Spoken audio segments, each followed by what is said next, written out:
नमस्कार, आप देख रहे हैं डीए न्यूज प्लस का खास कार्यक्रम चर्चा है और बहुत सारी चर्चाओं के साथ मैं हाजिर हूं शकील साजिद।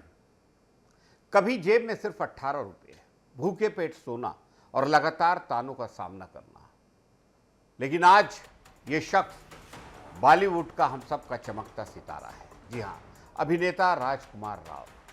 इनकी जिंदगी की कहानी किसी फिल्मी कहानी से कम नहीं है। गुरुग्राम के एक साधारण मिडिल क्लास परिवार में जन्मे राजकुमार राव का बचपन आर्थिक तंगी में बीता। हालात इतने मुश्किल कि कई बार स्कूल की फीस तक उनके टीचर्स को भरनी पड़ी। परिवार की मदद करने के लिए उन्होंने कम उम्र में ही डांस सिखाना शुरू कर दिया था। अभिनय का सपना उन्हें पूर्णा के FTII तक ले गया, जहां उन्होंने प्रोफेशनल ट्रेनिंग ली। इसके बाद वो मुंबई जा पहुंचे, लेकिन यहाँ संघर्ष और भी बढ़ा था। छोटे कमरे में 3 दोस्तों के साथ रहकर ऑडिशन के लिए रोज लंबी दूरी तय करना उनकी दिनचर्या सी बन गई। कई बार उन्हें लुक और रंग रूप के आधार पर रिजेक्ट किया गया, लेकिन उन्होंने हार नहीं मानी। एक वक्त ऐसा भी आया जब उनके बैंक अकाउंट में सिर्फ 18 रुपये बचे थे और वो दिन भर सिर्फ बिस्किट खाकर गुजारा कर रहे थे। 2010 में फिल्मी करियर की शुरुआत हुई, लेकिन असली पहचान 2013 की शानदार फिल्म शाहिद से मिली, जिसने उन्हें नेशनल अवार्ड दिलाया। उसके बाद क्वीन, ट्रैप्ड और न्यूटन जैसी फिल्मों ने उन्हें एक अलग पहचान दी। 2018 की स्त्री फिल्म ने उन्हें सुपरस्टार बना दिया और आगे चलकर बधाई हो और स्त्री 2 जैसी फिल्मों ने उनकी लोकप्रियता को और ज्यादा ऊंचाइयां दी।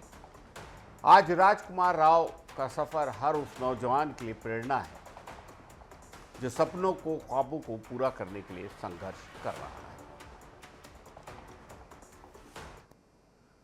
राजधानी में नशे के कारोबार का बड़ा खुलासा। दिल्ली से महंगे और हाई ग्रेड गांजे की तस्करी का मामला सामने आया है, जिसमें पुलिस ने 2 तस्करों को गिरफ्तार भी किया है, जबकि एक आरोपी अभी फरार है। मामला रायपुर के सिविल लाइन थाना क्षेत्र के कटोरा तालाब इलाके का है, जहां पुलिस ने छापेमारी कर एक नौजवान को हिरासत में ले गया। पकड़ा गया आरोपी ऋतिक पसरीचा। तलाशी के दौरान उसके पास से करीब 2.870 किलोग्राम गांजा और 114 ग्राम हाई ग्रेड ओशियन ग्रो गांजा बरामद हुआ। यह गांजा सामान्य किस्म से ज्यादा महंगा होता है और ज्यादा असरदार बताया जाता है। पुलिस की पूछताछ में सामने आया कि आरोपी दिल्ली से कोरियर के जरिए नशे का सामान मंगवाता था और रायपुर में अलग अलग जगहों पर सप्लाई करता था। इस नेटवर्क में कई युवक युवतियों के शामिल होने की भी आशंका पुलिस जता रही है। जांच के दौरान पुलिस ने एक और आरोपी को हिरासत में ले लिया है, जबकि एक अन्य की तलाश जारी है। बताया जा रहा है कि मुख्य आरोपी दिल्ली का रहने वाला है। पिछले कुछ वक्त से रायपुर के मोआ इलाके में रह रहा है। पुलिस ने मौके से एक आईफोन, पैकिंग पन्नियां और 2 इलेक्ट्रॉनिक तराजू जब्त किए हैं, जिनकी कुल कीमत करीब 3.62 लाख रुपए बताई जा रही है। पुलिस इस पूरे नेटवर्क की कड़ियों को जोड़ने में जुटी है और तीसरे फरार आरोपी की तलाश तेज कर दी है।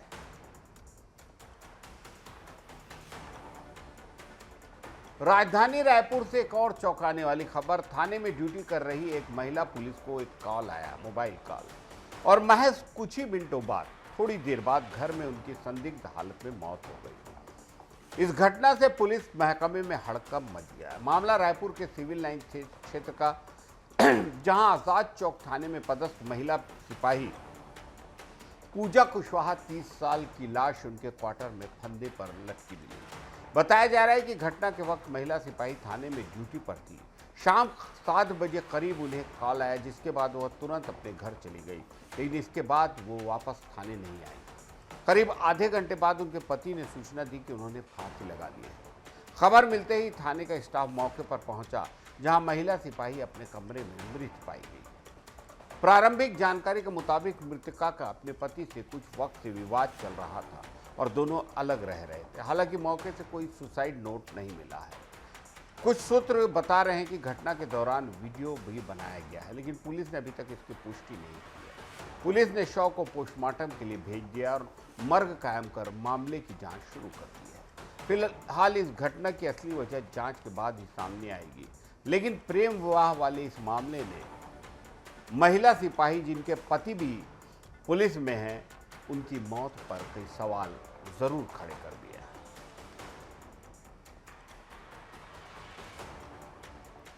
छत्तीसगढ़ में विष्णुदेव सरकार किसानों की आय बढ़ाने और कृषि को नई दिशा देने के लिए लगातार नवाचार कर रही है।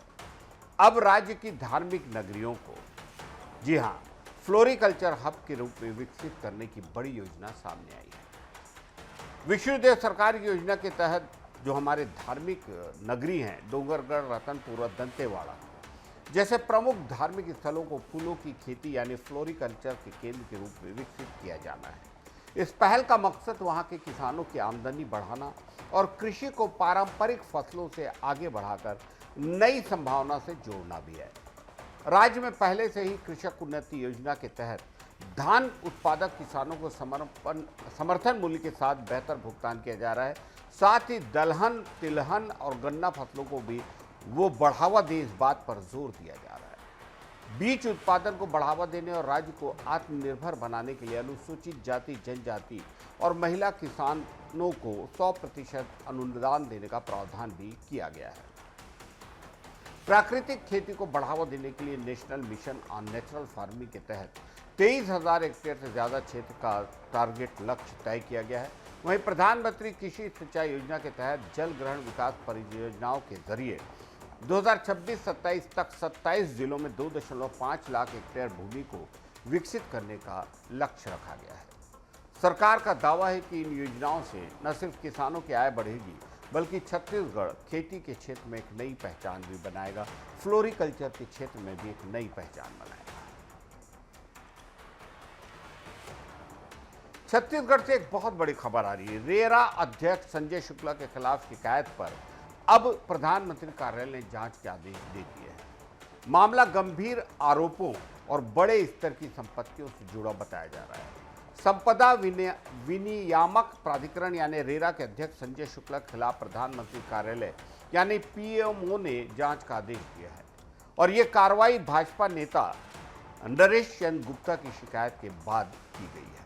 बताया जा रहा है कि 31 अक्टूबर 2025 को की गई शिकायत में नरेश चंद्र गुप्ता ने कई गंभीर आरोप लगाए थे। इसके बाद 9 फरवरी 2026 को पीएमओ के अवर सचिव ने मामले को कार्मिक और प्रशिक्षण विभाग यानी डीओपीटी को भेजते हुए उचित कार्रवाई और रिपोर्ट मांगी। सूत्रों के मुताबिक शिकायत में संजय शुक्ला पर भ्रष्टाचार से जुड़े कई आरोप लगाए गए हैं। इसमें राजधानी के वीआईपी रोड पर 11 एकड़ में वेडिंग लॉन, सिरपुर बारनवा पारा में 120 एकड़ फार्म हाउस, धर्मपुरा और कबीर नगर में जमीन और मौलसरी विहार में ड्यूप्लेक्स जैसी संपत्तियों का जिक्र किया गया है। इसके अलावा पूर्व मुख्य सचिव विवेक धांड पर भी संरक्षण देने के आरोप लगाए गए हैं। डीओपीटी ने इस मामले में छत्तीसगढ़ सरकार से प्रतिवेदन मांगा है और बताया जा रहा है कि जांच फिलहाल प्रक्रियाधीन है। साथ ही मेडिकल कॉलेज मान्यता से जुड़े कथित घूस कांड में भी सीबीआई द्वारा जांच की बात सामने आई है, जिसमें संजय शुक्ला का नाम आरोपी के रूप में जुड़ा बताया जा रहा है। हालांकि इन आरोपों की आधिकारिक पुष्टि अभी तक नहीं हुई है, लेकिन पीएमओ के हस्तक्षेप दखल के बाद ये मामला और ज़्यादा गंभीर हो गया है और सभी की नज़रें अब नरेश चंद्र गुप्ता की शिकायत पर और संजय शुक्ला रेरा अध्यक्ष की जांच रिपोर्ट पर टिकी हुई है। राजधानी रायपुर से एक और चौंकाने वाली खबर। आप जो पनीर खा रहे हैं वो असली है या धीमा सा है? राजधानी में एक बार फिर नकली पनीर का बड़ा खेल उजागर हुआ है।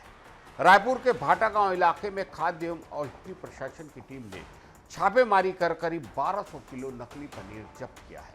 ये कार्रवाई एक फैक्ट्री में की गई है, जहां बड़े पैमाने पर मिलावटी पनीर तैयार किया जा रहा है।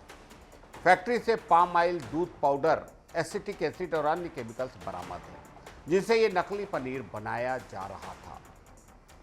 मौके पर कई मजदूर पनीर बनाने और पैकेजिंग का काम करते हुए मिले। सबसे हैरान करने वाली बात कि इसी फैक्ट्री में, जी हाँ, करीब 3 महीने पहले भी 1700 किलो नकली पनीर नष्ट किया गया, लेकिन इसके बावजूद फैक्ट्री फिर से चालू हो गई और शासन प्रशासन को कोई खबर ही नहीं। जानकारी के मुताबिक सिर्फ 12 घंटे में 700 किलो नकली पनीर तैयार कर बाजार में सप्लाई किया जा रहा था, यानी यह मिलावटी पनीर सीधे लोगों के घरों तक पहुंच रहा था।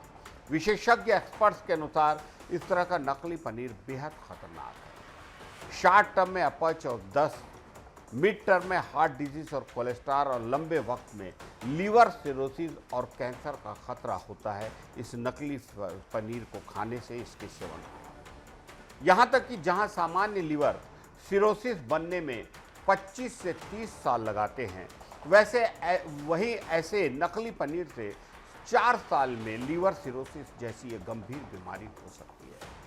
फैक्ट्री संचालक और मैनेजर से पूछताछ जारी है। प्रशासन ने लाइसेंस रद्द करने और कड़ी कार्रवाई करने की बात कही है।